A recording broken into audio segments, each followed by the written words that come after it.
Hello guys, आज का हमारा टॉपिक है रोमेटोलॉजी स्टेप टू सीके की। ये पूरी हम पढ़ेंगे इसमें। इस पूरा जो हम मेरा व्लॉग होने वाला है या पूरा जो लेक्चर होने वाला है, इसमें हम पूरी रोमेटोलॉजी मेडिसिन का जो पोर्शन स्टेप टू सीके में दिया हुआ है, उसके पूरे नोट्स को, यू वर्ड के नोट्स को हम प्रॉपर यहाँ पे डिस्कस करेंगे। तमाम एमसीक्यूज, उसके नोट्स और उसके जितने भी ये टेबल्स हैं वो सारे इसमें इंक्लूडेड हैं। वो आपने पढ़ने हैं और इससे आपका अच्छी तरह से काफ़ी हद तक 80 to 95% जो तैयारी है फॉर स्टेप 2 का रोमेटोलॉजी पोर्शन के एमसीक्यूज, उसको अटेम्प्ट करने की जो तैयारी है वो आपकी मुकम्मल हो जाएगी। इस रिसोर्स को आप यूज़ कर सकते हैं। दूसरे भी जो बोर्ड के आपके एग्जामिनेशंस होते हैं, यूएचएस वगैरह के या और भी बाकी जगहों पे जहाँ पे जो फर्स्ट सेकंड ईयर के इंटीग्रेटेड मॉड्यूलर टीचिंग में ब्लॉक्स बनते हैं, उसमें जितने टॉपिक्स आपके रोमेटोलॉजी के होंगे या इसके रिलेटेड होंगे वो आपके सारे क्लियर हो जाएंगे। तो आप यहाँ तवज्जो से गौर से मेरे साथ जुड़े रहिए।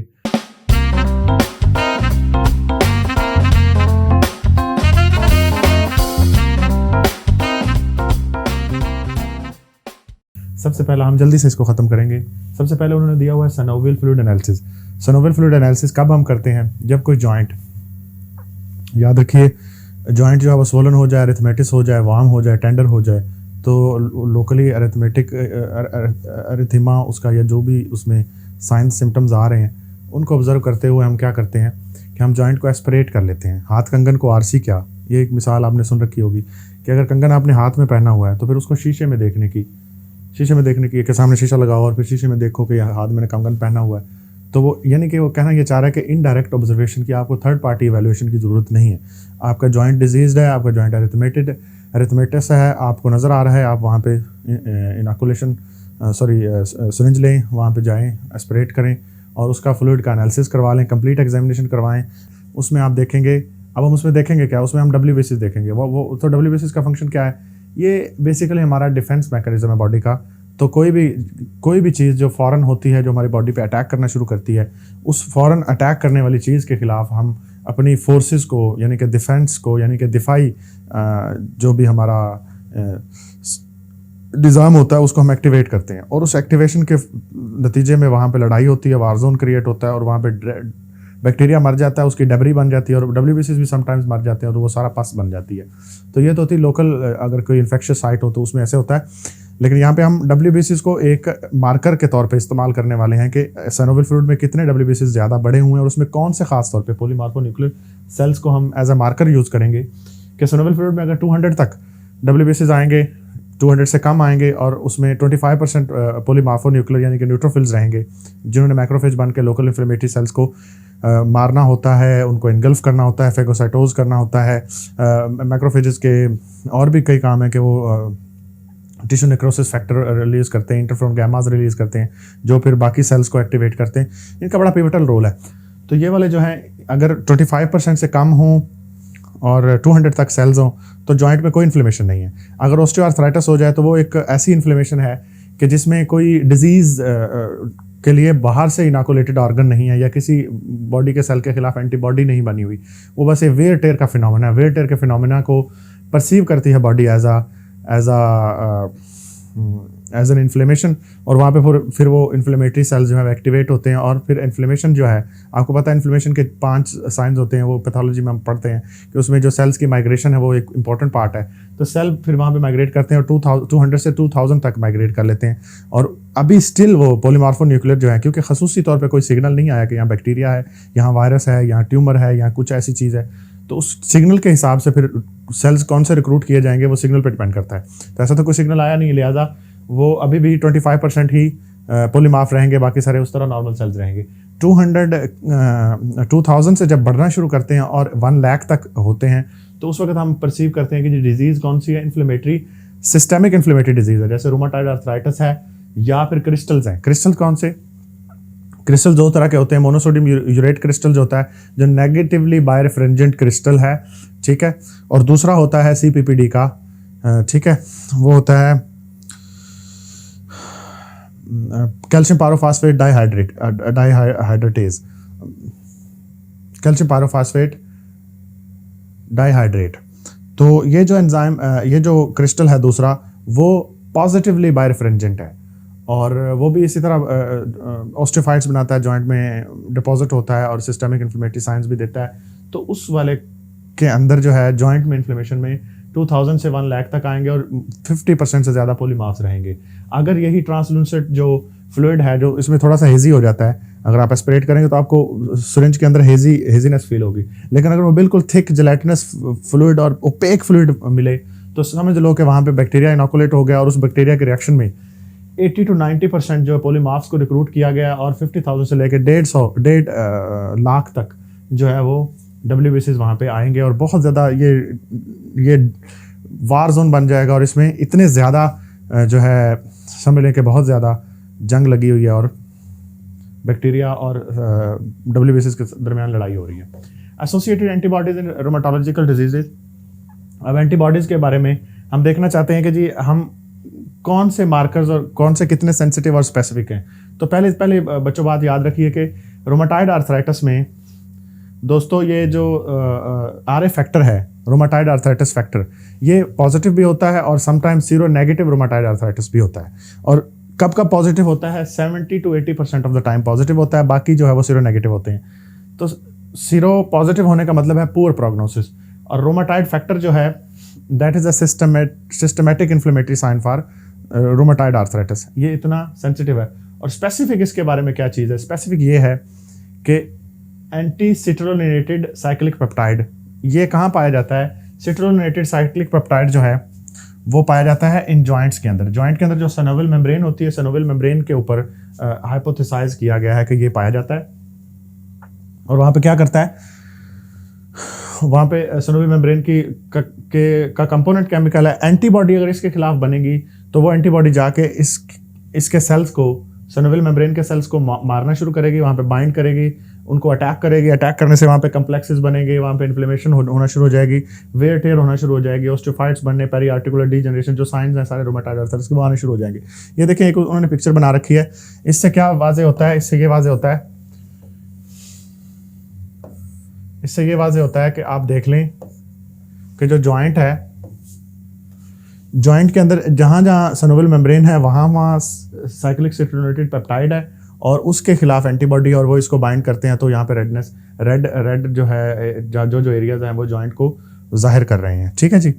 उसके बाद हमारे पास है, अब हम अगली डिजीज़ को देखना चाहते हैं, SLE जो है ये भी एक सिस्टेमिक इन्फ्लेमेटरी डिजीज़ है। और इसमें क्या होता है? Anti double stranded DNA antibodies बनती हैं। डबल स्ट्रैंडेड DNA मैं आपको दिखाता हूँ।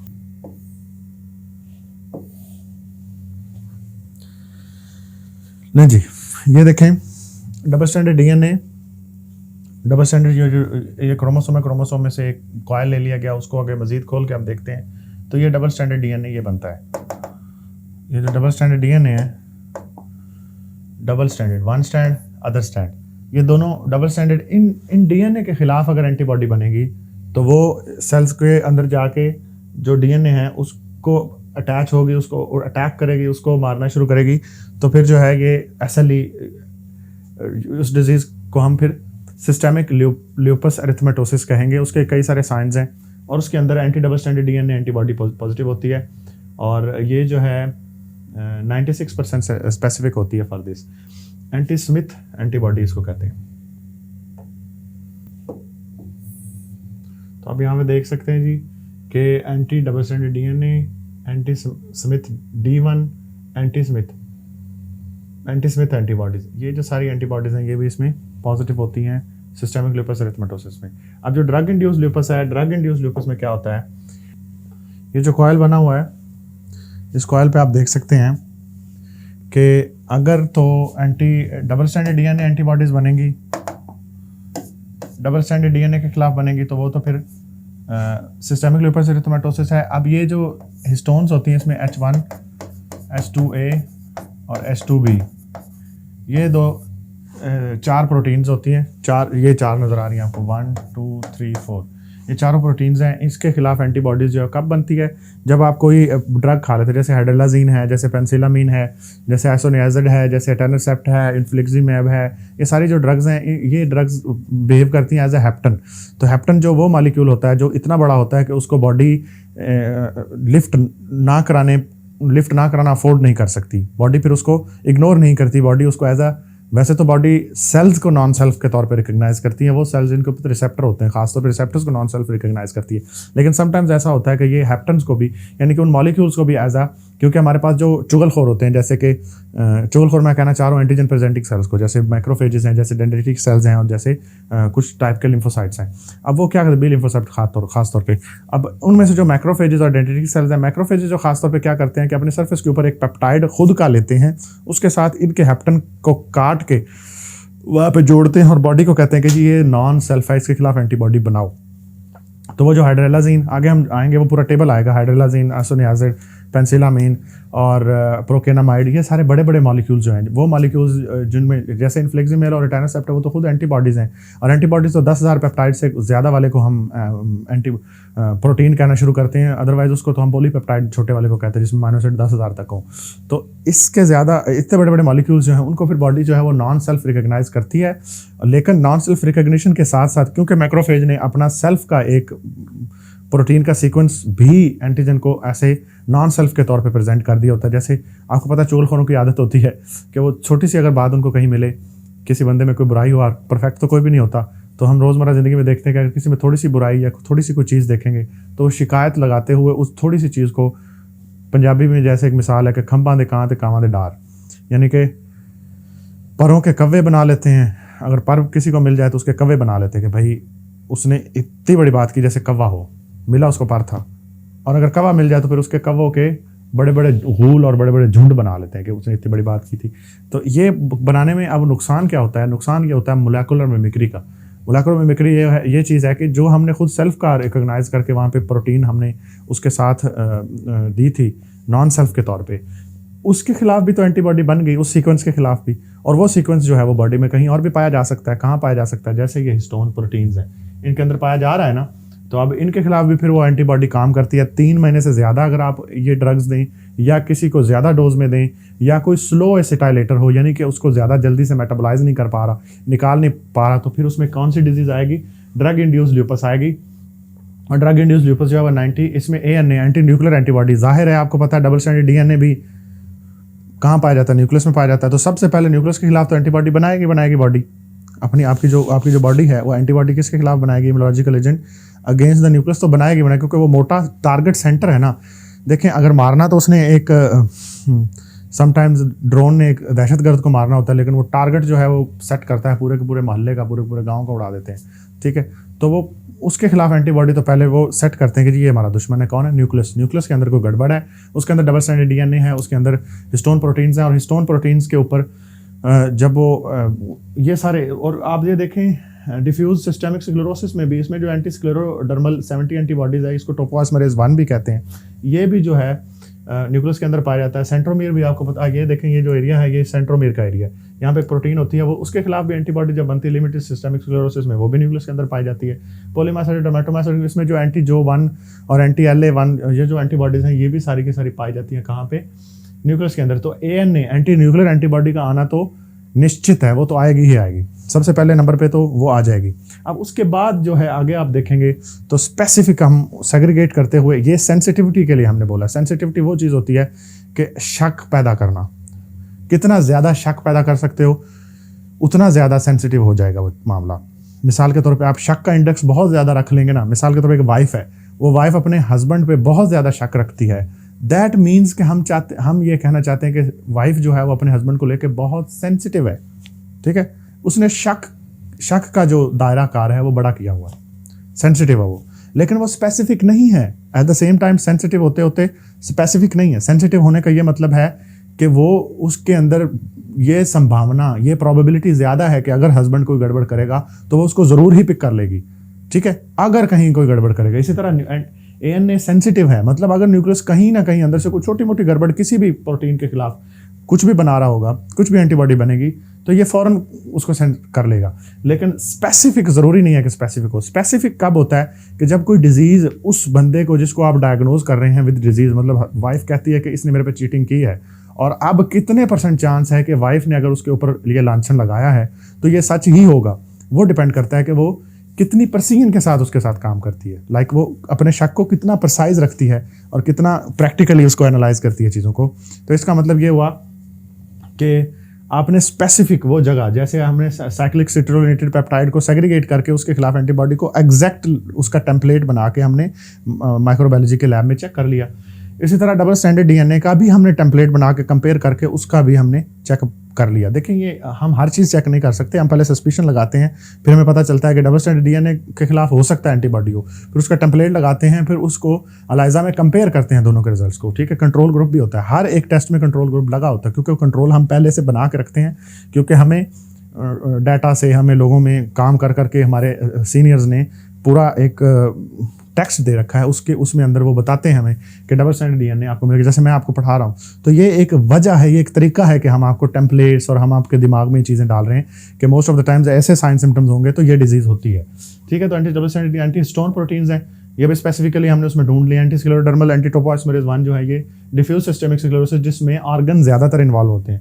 लिमिटेड सिस्टेमिक स्क्लेरोसिस जिसमें ज़्यादातर ऑर्गन इन्वॉल्व नहीं होते, इसमें लिवर, किडनी और हार्ट इन्वॉल्व हो जाता है। इसमें लिवर, किडनी, हार्ट ज़्यादा इन्वॉल्व नहीं होते, इसमें एलोटोप रैश और स्किन की ज़्यादा फाइंडिंग्स और लिमिटेड जो है रेनॉल्ड फिनोमेना वगैरह इस तरह की चीज़ें होती हैं। पोलीमाइसाइटिस जो है वो प्रॉक्सिमल मसल की जो है वो इन्फिल्ट्रेशन होती है और उसके साथ उसकी डेथ भी हो जाती है सेल्स की। तो प्रॉक्सिमल मायोपैथी, क्योंकि आप देखें जो प्रॉक्सिमल सेल्स होते हैं ना, उसके ऊपर लिवरेज का लिवर होता है ना, जो फुलक्रम वाला इफेक्ट वो कम होता है। मिसाल के तौर पे यहाँ से मसल जो है वो ओरिजिन ले रहा है, ये डेल्टॉइड ट्यूबरोसिटी से यहाँ से मसल ओरिजिन ले रहा है और अक्रॉस द जॉइंट जाके यहाँ पे लगा हुआ है, तो जॉइंट के परली तरफ उसके पास लिवरेज लेने के लिए बहुत कम फासला है। ऐसे ही समझ लें, जैसे अगर आप एक दरवाज़ा है और दरवाज़ा बड़ा सारा है, उसको आप खोलने के लिए अगर तो आप दरवाजे के एंड से जाके खोलेंगे, जहाँ पे दरवाजे की मुठ लगी हुई है जिस साइड से वो खुलता है, तो आपके पास जो फुलक्रम है वो पूरी लाइन जो है वो ऐसा फुलक्रम काम करेगी। मिसाल के तौर पर ये देख लेते हैं, ये अगर दरवाज़ा है और ये उसकी मुठ लगी हुई है, यहाँ से आप पकड़ के उसको खोलते हो ऐसे करके, और यहाँ पे कब्जे लगे हुए हैं। अगर तो आपने यहाँ से पकड़ के उसको खोलना है तो आप आसानी से खोलोगे, क्योंकि आपके पास लीवरेज के लिए ये पूरी जगह मौजूद है। ठीक है, लेकिन अगर आप उसको यहाँ से पकड़ के खोलना चाहते हो, यहाँ से पकड़ के, आपको भैया बहुत जोर लगाना पड़ेगा। तो यही सेम मसला है प्रॉक्सिमल मसल के, पेल्विक और पेक्टोरल गर्डल के मसल्स के लिए, कि वो ओरिजिन तो दूर से लेते हैं लेकिन अक्रॉस द जॉइंट उनकी बैली का पोर्शन जो है वो बहुत कम होता है, तो वो उसको लिवरेज देने के लिए मुश्किल हो जाती है। इसलिए प्रॉक्सिमल मसल्स की मायोपैथी ज़्यादा प्रोमिनेंट फील होती है। अदरवाइज पोलीमायोसाइटिस में सारे मसल जो है उनके इन्फिल्ट्रेट होके, आप कहीं से भी मसल की वापसी करेंगे आपको वहाँ पे इन्फिल्ट्रेशन मिल जाएगी। आपको वहाँ पे सारे वो जो साइंस हैं इन्फिल्ट्रेशन किसकी, भाई WBC की ज़ाहिर है, जैसे हम पहले पढ़ चुके हैं, तो ये सारी चीज़ें आपको वहाँ मिल जाती हैं। अडल्ट स्टिल डिजीज़ के बारे में मैं आपको बता दूँ कि जो स्टिल डिजीज़ है ना, सो जी स्टिल डिजीज़ जो है, स्टिल डिजीज़ जो है इसमें आपको क्या मिलता है, फीवर मिलेगा 102 तक फ़ारेनहाइट तक, और सर क्या मिलेगा, और इसमें सर आपको स्टिफ जॉइंट्स मिलेंगे। जॉइंट्स जो है वो मल्टीपल, अक्सर जॉइंट्स ही हैं वो जो स्टिफ होते चले जाएंगे। आपको इसमें मसल एक्स माइल्जियाज मिलेंगे, और सर इसमें आपको ये रैश मिलेगा जिसको कहते हैं salmon pink rash. Salmon pink colour का रैश मिलेगा। ये रैश टिपिकल साइन है इसका, ये रैश मैं आपको दिखाता हूँ। ये हेलोटोपिक रैश है, ये रैश नज़र आ रहा है, और ये जो पिक्चर है ये आपको दिखा रही है, ये पिक्चर जो है ये सारी आपको दिखा रही है कि उसमें क्या क्या फाइंडिंग्स आपको मिल सकती हैं। ये देखें, इसके अंदर आपको फीवर मिल रहा है, और इसके अंदर सोर थ्रोट फ्रेंजाइटिस मिलता है, मसल पेन्स मिलती हैं, इंटरनल ऑर्गन्स में भी स्प्लीन और लिवर इनलार्ज हो जाते हैं समटाइम्स। क्योंकि ये स्टिल डिजीज़ जो है ना, अडल्ट स्टिल डिजीज़ को इसलिए कहते हैं क्योंकि ये रूमाटाइड अर्थराइटिस की लेट प्रेजेंटेशन है। जुवेनाइल रूमाटाइड अर्थराइटिस, क्योंकि बच्चों में जो रूमाटाइड अर्थराइटिस का जिस तरह प्रेजेंटेशन होती है उसकी ये लेट अडल्ट वाली प्रेजेंटेशन है। और इसमें फीवर मिलेगा, सिस्टमिक साइंस मिलेंगे, इन्फ्लेमेटरी और ESR CRP वगैरह जैसे आप कहना चाहते हैं। तो उसके अलावा आपको सर यहाँ पे मल्टीपल जॉइंट जो वो स्टिफ हो जाएंगे। रैश, सैल्मन पिंक रैश मिलेगा, ये वाला, ये सैल्मन कलर इसके ऊपर जो है ना, जो रैश होता है ना, उसकी जो रेड आपको मैक्यूल्स या पेप्यूल्स मिलेंगे, उनके ऊपर से एक स्लफ होने वाला एक पतला सा बारीक सा जिस तरह ये वर्क होता है ना, जैसे वर्क चढ़ा के, चांदी का वर्क चढ़ा के हम कुछ चीज़ें, तो चांदी वो तो बहुत मोटा होता नहीं, बड़ा ही बारीक सा एक उसके ऊपर से उतरता है और उसके नीचे से एक सैल्मन कलर, जो सैल्मन मछली है ना उसका कलर जो है उसके तरह का ये स्लाफ ऑफ होता है। और आप यहाँ से देख सकते हैं थोड़ा सा कंट्रास्ट भी है उसके साथ, तो ये वो वाला कलर है। एक ही स्वोलन जॉइंट्स होते हैं और फ्लूइड कोएक्शन लंग्स में हो सकती है और उसके अंदर हो सकती है प्लूरल कैविटी में। तो ठीक है ना, जो प्लूरल एफियन हो सकती है, और वैसे भी जो लंग और हार्ट की इन्फ्लेमेटरी डिजीज़ इसमें आ सकती हैं। ये कहना ये चाहता है some patient develop inflammatory sometime accumulation of fluid around the heart, यानी कि पेरिकार्डियल इन्फ्यूजन और lungs which can cause breathing difficulty and sometime chest pain. यानी कि कहना चाहता है प्लूरल एफियन या पेरिकार्डियल एफियन दोनों चीज़ें उसमें आ सकती हैं। तो दोबारा से रिकैप करते हैं, इसमें हाई ग्रेड फीवर्स हैं, मैल्जियाज हैं, इसमें पोली आर्थराइटिस यानी कि मल्टीपल जॉइंट्स जो हैं वो स्टिफ रहते हैं, इसमें जो है आपको लिवर और इसमें जो है हार्ट और लंग्स के इर्द गिर्द सिरोसाइटिस टाइप की यानी कि प्लूरल और पेरिकार्डियल एफियन मिल सकती है। और सर इसमें सोर थ्रोट फेरिंजाइटिस जो है वो इसका एक टिपिकल साइन है, वो भी याद रखना ज़रूरी है वो। ठीक है जी। उसके बाद अगला हमारा टॉपिक है सिस्टेमिक स्क्लेरोसिस। इसके बारे में काफ़ी चीज़ें तो आपको पहले ही बता चुका हूँ। सिस्टेमिक स्क्लेरोसिस का ये है कि सिस्टेमिक डिजीज़ है और इसमें होता क्या है कि आप एंटीबॉडीज़ बनाते हो टोपोआइसोमरेज 1 के ख़िलाफ़। मैं आपको वो वाली पिक्चर दोबारा दिखाता हूँ। ठीक है जी, आप ये पिक्चर देखें, अब आप इसमें अंदाज़ा लगाएं कि आपको क्या नज़र आ रहा है। ये जो डीएनए पॉलीमरेज यहाँ से आ रहा है और इसको खोलने के लिए जब हम इसको एक साइड से खोलते चले जाएंगे तो आगे ये जो कॉइल्स हैं, कॉइल्स दूसरी साइड पे जाके तो इकट्ठे होते चले जाएंगे। तो जो क्रोमोसोम है वो तो दोनों साइडों से जुड़ा होता है, वो कोई खुला स्ट्रक्चर तो है नहीं कि एक साइड से खुला है और कॉइल्स आगे आगे जाते जाएं और दूसरी साइड से वैसे वाइंड राउंड होकर खुल के बाहर चले जाएं, ऐसा नहीं होता। तो कुदरत ने क्या बना रखा है, वो क्या करते हैं कि इसको जब हम हेलिकेज के ज़रिए से काटते हैं, काटने के बाद ये कॉइल्स आगे जा रहे होते हैं ना जहाँ पे, तो इस वाले पोर्शन में ये होता है कि यहाँ पे एक एंजाइम आता है जिसका नाम है टोपोआइसोमरेज। टोपोआइसोमरेज क्या करता है, टॉप का मतलब हो गई जगह, आइसोमर का मतलब है कि उसको एक जैसा करना। तो फिर ये कॉइल्स को निकालने, उसके सुपर कॉइलिंग जो होती जाती है और वो एक दूसरे के करीब होते हैं। सुपर कॉइलिंग वैसे दूसरे के लिए टर्मिनोलॉजी, चलो इसके लिए भी आप सोच सकते हैं उसके कॉइल जो है करीब होते जाएंगे। तो इसको ये एक साइड को काटता है, काट के सिंगल स्टैंड बाइंडिंग प्रोटीन्स के साथ एक खोंटी टाइप की यहाँ पे हैंगर की टाइप की जैसे एक चीज़ है, उसके साथ इसको लटका देता है, उसके साथ बांध देता है, यानी कि वो इसको अटैच कर लेती है और दूसरी साइड से वो इसके बल निकालना शुरू करता है।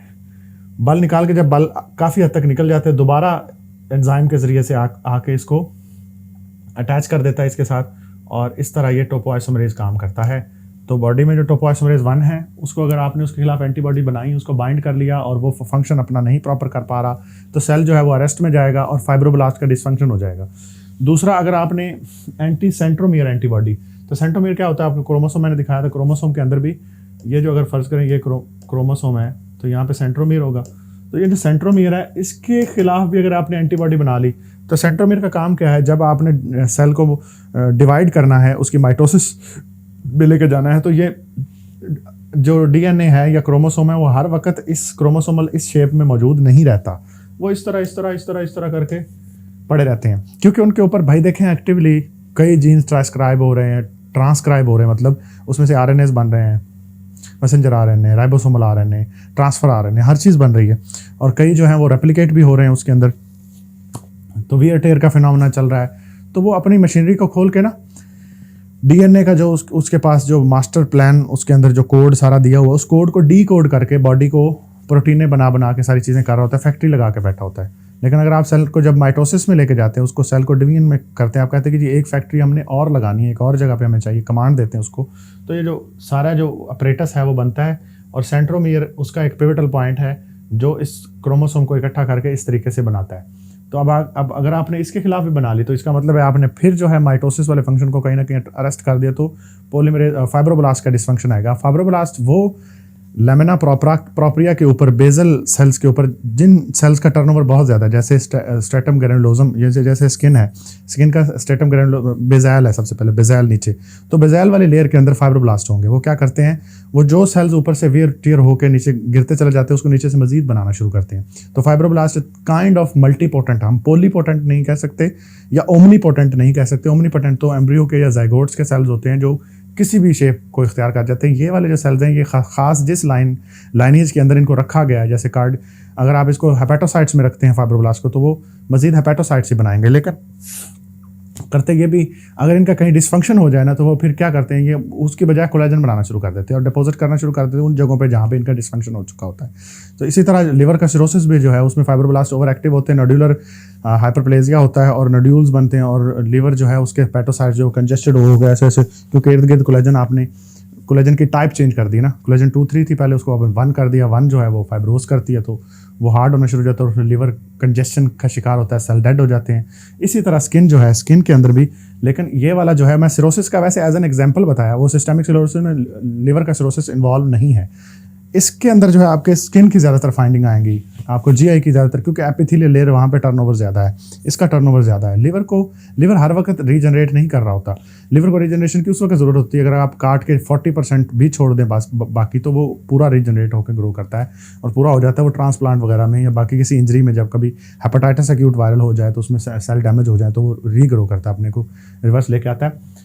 इसमें यह कि फाइब्रोब्लास्ट के डिस्क कोलेजन ज़्यादा डिपॉजिट होती है और ग्राउंड सब्सटेंस बनता है, जिसके क्लिनिकल फीचर ये हैं कि सिस्टेमिक उसमें फटीग और वीकनेस आना शुरू। स्किन के अंदर टेलेंजेक्टेजिया, स्क्लेरोडेक्टली का आपको मैं फीचर बताता हूँ सारे उसके। अभी हम फिलहाल जी इस पिक्चर को पकड़ लेते हैं, आप गौर कीजिए इसके ऊपर।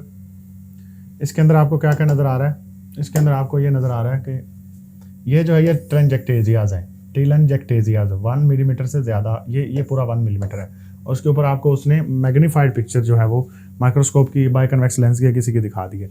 यहाँ पे जो स्क्लेरोडेक्टली का लफ्ज़ आ रहा है वो ये है कि जो डेक्टली का मतलब हो गया डिजिट्स, और डिजिट्स इस तरह से क्लोरोज हो जाते हैं कि उसका जो स्किन है सारी हार्ड हो जाती है और उसमें जो आपको मेरे हाथ में क्रीजें नज़र आ रही है, सारी क्रीजें अक्सर इसमें से ख़त्म हो जाती है और स्किन जो है वो इस तरह करके टॉट हो जाती है, खींचना शुरू हो जाती है। और जब स्किन ग्रो नहीं कर पाती फ्लैश को कवर करने के लिए, तो वहाँ पे फिर वो इरोजन्स होना शुरू हो जाती है और अल्सर्स बनना शुरू हो जाते हैं, डिजिटल अल्सर्स। कैल्सिनोसिस क्यूटस ये है कि उसको कंपनसेट करने के लिए स्किन के अंदर कैल्शियम और फास्फेट डिपॉजिट होना शुरू हो जाती है। कैल्सिनेट क्यूटस की भी तस्वीर आगे आएगी, वो अभी मैं दिखा सकता हूँ कि कानों में या किसी जगह स्किन के ऊपर जो है, स्किन के अंदर जो है वो कैल्शियम और फास्फेट, कैल्शियम हमेशा फास्फेट के साथ ही रहती है, तो दोनों की आपस में काफ़ी अच्छी बनती है, दोस्ती है, तो वो इकट्ठे ही कहीं जाते हैं तो डिपॉजिट होते हैं। ठीक है, स्किन के अंदर टेलेंजेक्टेजियाज आ गए, स्क्लेरोडेक्टली, स्क्लेरो का मतलब कि हार्डन्ड हो जाना, डेक्टल्स का यानी कि डिजिट्स का, और डिजिटल अल्सर्स और कैल्सिनोसिस क्यूटस में बता दिया आपको। एक्सट्रीमिटीज़ में आर्थरेल्जियाज, कॉन्ट्रैक्चर्स और मेल्जियाज मिलेंगे। गैस्ट्रोइंटेस्टाइनल में भी उसी तरह ही फाइब्रोसिस होना शुरू होता है गट के अंदर। गट एक जो है ना वो सिलेंड्रिकल ट्यूब, हार्डन्ड ट्यूब की तरह बन जाती है ना, तो उसका लोअर एसोफेजियल स्फिंक्टर फ़र्ज कर लेते हैं हम, वैसे तो सारी गट के साथ ही ऐसे हो जाता है, लेकिन मिसाल के तौर पे समझाने के लिए हम कहते हैं कि जी लोअर एसोफेजियल स्फिंक्टर को हम देख लेते हैं।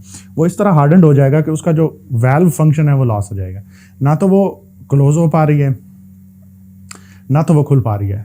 खुल ना पाने की वजह से डिस्फेजिया हो जा रहा है, यानी कि उसके अंदर जो भी हम फूड डालते हैं वो आगे गुजरने नहीं देती, क्योंकि वो हार्डन्ड हो गई ना, उस जगह पे फिक्स हो गई, हार्ड हो गई, इतना सारा यहाँ सारा ऐसा सारा बोर बना लिया उसने। अब ये वाला बोर जो है ये बंद भी नहीं होता, क्योंकि उसमें जो लैक्सिटी थी और जो उसके अंदर जो वाल्व फंक्शन था वही लॉस हो गया। अब जब बंद नहीं हो पाता तो एसिड भी रिगर्ज हो चली जा रहा है, तो डिस्पेप्सिया भी उसके साथ आ रहा है। इसोफेजियल डिसमोटेलिटी का मतलब है कि उसकी जो मूवमेंट है, जो उसके अंदर जो हॉस्ट्राज बनने थे या उसके अंदर जो बोलस को लेके आगे जाने वाले इस तरह करके लेयर्स में वेव पैटर्न बनना था, वो नहीं बन रहा। ठीक है जी, ऐसा नहीं है कि उसका जो नर्वस सिस्टम ख़राब हो गया, ऐसा है कि आगे जो मसल्स हैं वो फाइब्रोज होते चले जा रहे हैं, उसके इंटरस्टिशियम में कोलेजन इतनी डिपॉजिट होगी कि वो रिस्पॉन्ड नहीं कर पा रहे। ठीक है जी, तो एंटी न्यूक्लियर एंटीबॉडी, ये तो पहले ही बता चुका हूँ कि न्यूक्लियस को तो हमने टारगेट में रखना ही रखना है, वो मोस्ट सेंसिटिव टेस्ट है। एंटी टोपोआइसोमरेज 1, एंटी स्क्लेरोडर्मल 70 जिसको हम कहते हैं, ये भी वही है, इसके बारे में आपको बता चुका हूँ। एंटी सेंटोमियर एंटीबॉडी उसके बारे में बता चुका हूँ। लंग्स के अंदर अब आप देखते हैं कि जब सिस्टेमिक स्क्लेरोसिस जो है वो ये वाले सारे साइंस तो देती है, उसके साथ ये 3 ऑर्गन्स को बहुत ज़्यादा रिस्ट्रिक्शन के तौर पे इन्वॉल्व करती है। लंग्स के अंदर जो है इंटरस्टिशियल लंग डिजीज़ करवाएगी। आप गौर कीजिए जो लंग्स हैं, लंग्स के अंदर तो एल्विलाई, न्यूमोसाइट टाइप 1 और न्यूमोसाइट टाइप 2 और उसके बाद बेसल लैमिना और फिर वेसल, इतना सारा फ्रेजाइल सा और बड़ा ही इलास्टन उसमें ज़ाहिर है ऑफ कोर्स मौजूद होती है। तो वो जो सारा स्ट्रक्चर है वो बड़ा ही ज़्यादा फ्रेजाइल है, गुब्बारे की तरह का, बड़ा गुब्बारा भी बल्कि उससे हार्ड होता है, वो बड़ा ही नरम स्ट्रक्चर होता है। तो उसके अंदर जब आपने इंटरस्टिशियल उसके स्पेसेस हैं जो न्यूमोसाइट्स की बेसल और बेसल लैमिना और उसके दरमियान वेसल के दरमियान की स्पेसेस हैं, वहाँ पे अगर आप कोलेजन की लेयर बर लेयर डालते चले जाएं तो आप क्या करेंगे, आप उसको हार्डन कर देंगे। हार्डन करने का ये नुकसान होगा कि जब आप सांस लेने के लिए उसको खोलना चाहेंगे तो वो खुल नहीं पाएगा, तो उसमें जो है वो रिस्ट्रिक्टिव लंग डिजीज़ आ जाएगी, रिस्ट्रिक्शन हो जाएगी, यानी कि एयर अंदर जाने से रिस्ट्रिक्ट हो जाएगी। तो रिस्ट्रिक्टिव लंग डिजीज़ उसमें आती है, interstitial lung disease are the alternate name for that. उसके अलावा लंग के जो अंदर वेसल्स हैं, अब मैंने आपको कहा कि वेसल्स और उसके दरमियान आपने कोलेजन डिपॉजिट की तो उनका असर दोनों साइड पे आ रहा है, एल्विलाई पे भी आ रहा है और वेसल पे भी आ रहा है। वेसल के स्मूथ मसल जो है वो खुद उनकी भी हाइपरट्रफी होकर या वो भी जो है उसके अंदर कोलेजन डिपोजिशन होने से वो भी हार्डन हो जाते हैं, तो पल्मोनरी हाइपरटेंशन वहाँ पर डेवलप होती है। किडनी के अंदर उसी तरह, किडनी का मैं आपको तसल्ली से इसके बताता हूँ, 3 लेयर में इसका काम है। अगली स्लाइड भी हमारी उसी पे आने वाली है कि सबसे पहले तो आप देखेंगे जी इसके अंदर जब आप ग्लोमेरुलस के अंदर कोलेजन डिपॉजिट करते चले जाएंगे, कोलेजन डिपॉजिट करते चले जाएंगे तो वो हार्ड हो जाएगी और उसके अंदर GFR कम हो जाएगी, क्योंकि जाहिर है फिल्ट्रेशन उसका काम है और फिल्ट्रेशन करने के लिए उसको जो बैरियर है वो कम चाहिए। दिखाता हूं मैं आपको,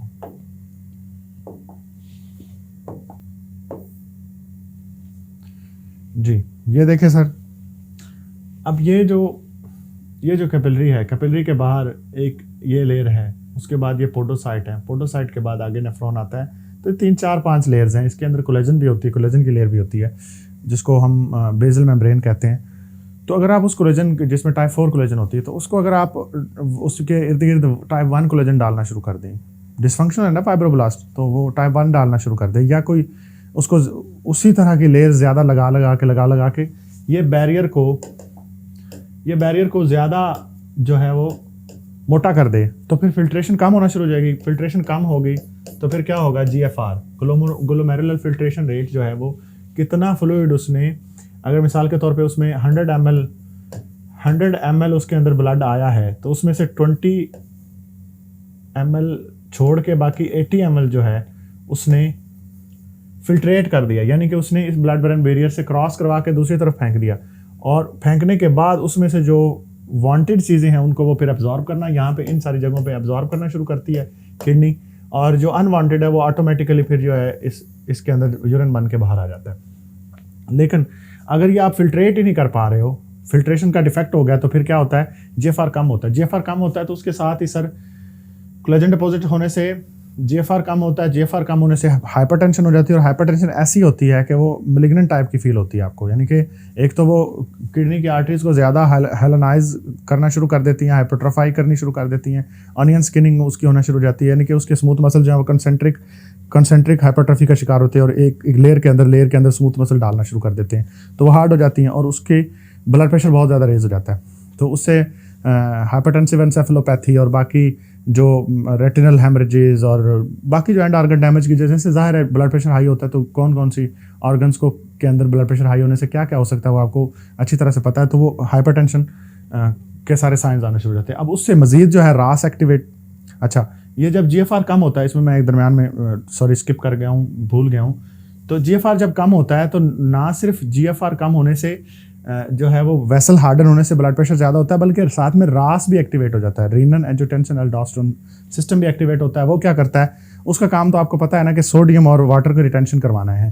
रास का काम क्या है, रास का काम है रेनिन को कन्वर्ट करता है एंजियोटेंसिन 1 में, और एस जो एंजाइम है वो एंजियोटेंसिनोजन 2 में कन्वर्ट करता है। ये जो है वो सिस्टमिक वेजोकंस्ट्रिक्शन करवाती है, उससे ब्लड प्रेशर मजीद हाई हो जाता है। ब्लड प्रेशर मजीद हाई होता है क्योंकि पहले ही ऑलरेडी उसके अंदर तो नेफ्रोस्क्लेरोसिस होना शुरू हो गई है, और उससे ब्लड प्रेशर हाई होता है, साथ में इससे भी हाई होना शुरू हो जाता है। फिर क्या होता है कि ये जो है ADH पिट्यूटरी और एल्डोस्टेरोन ये सारे मिलके ADH भी और पिट्यूटरी से जो आता है, और क्योंकि एंजियोटेंसिनोजन उसके लिए वो है स्टिमुलस है, ये ADH भी रिलीज़ करवाता है, एल्डोस्टेरोन भी रिलीज़ करवाता है। दोनों जो है एल्डोस्टेरोन जाके सोडियम रिटेंशन करवाता है और ADH जो है वो जाके वाटर रिटेंशन करवाता है, और सोडियम के पीछे भी वाटर फॉलो करता है। दोनों सूरतों में ब्लड वॉल्यूम भी बढ़ गया, सोडियम रिटेंशन भी हो गई, और हाइपरटेंशन मजीद वर्सन होता चल जाती है। तो हाइपरटेंशन को फिर आपने ट्रीट करना है, और इस हाइपरटेंशन को आपने ACE इनहिबिटर से ट्रीट करना है मोस्ट प्रोबेबली, क्योंकि आप रास वाले सिस्टम को क्रॉस करना चाहते हो और बंद करना चाहते हो।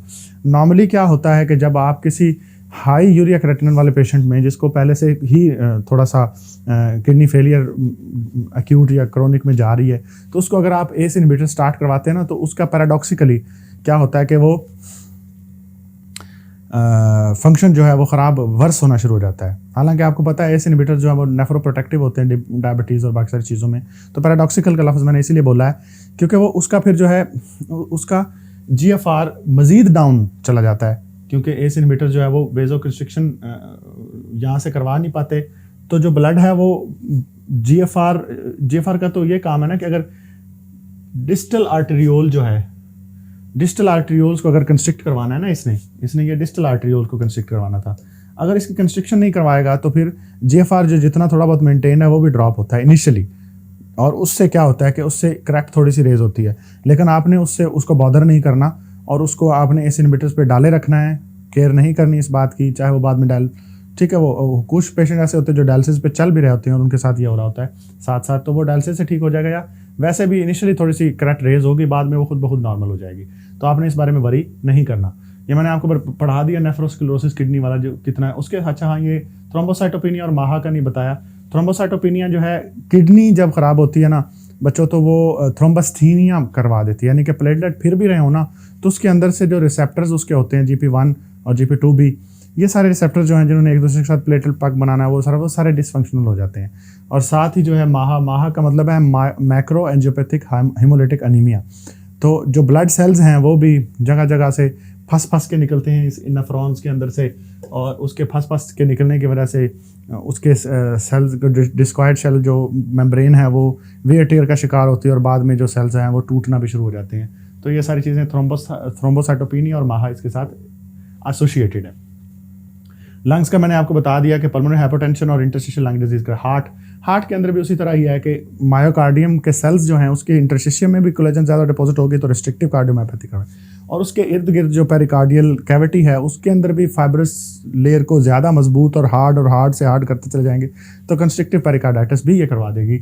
और पेरिकार्डियल एफ्यूजन वो तो पहले ही हम आपको बता चुके हैं कि जब इन्फ्लेमेशन चल रही है उसके पेरिकार्डियल एरिया में या बाकी लंग्स के एरिया में जहाँ कहीं भी, क्योंकि एंटीबॉडी है उसके खिलाफ, तो वो जो है इन्फ्लेमेशन भी कॉज करेगी और पेरिकार्डियल एफ्यूजन भी आपको मिल सकती है। तो this was all about the systemic sclerosis.